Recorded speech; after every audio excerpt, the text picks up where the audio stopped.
sa GMA News Headquarters. Narito ang Flash Report. Magandang hapon po. Sasampahan ng mga kasong kriminal si COPA spokesman Pastor Boy Saicon at ilang sundalo dahil sa umunoy planong destabilisasyon. May update si Rochelle C. Magandang hapon, Rochelle. Magandang hapon po, Candice. Kakasuhan na ng pamahalaan ang mga militar at civilian na mga tao na pinaniniwala ang utak sa pinakabagong insidente ng military adventurism.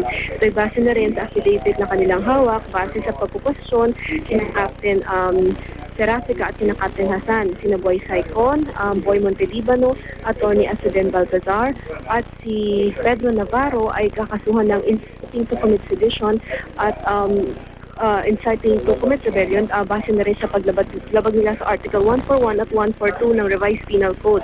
Si Atty. Baltazar din ay kakasuhan ng disbarment proceedings sa NBI at usurpation of authority. Kakasuhan din sila ng paglabag ng disrespect to the Philippine flag dahil na rin sa pagsulat nila ng kawal doon sa Watawat noong nabingi sila na presto noong isang araw.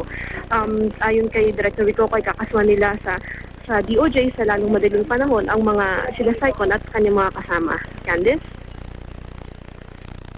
Rochelle C. nag-uulat live mula sa Malacanang. Maraming salamat. At yan ang Flash Report. Ako po si Candice Hiron. Magandang hapon po.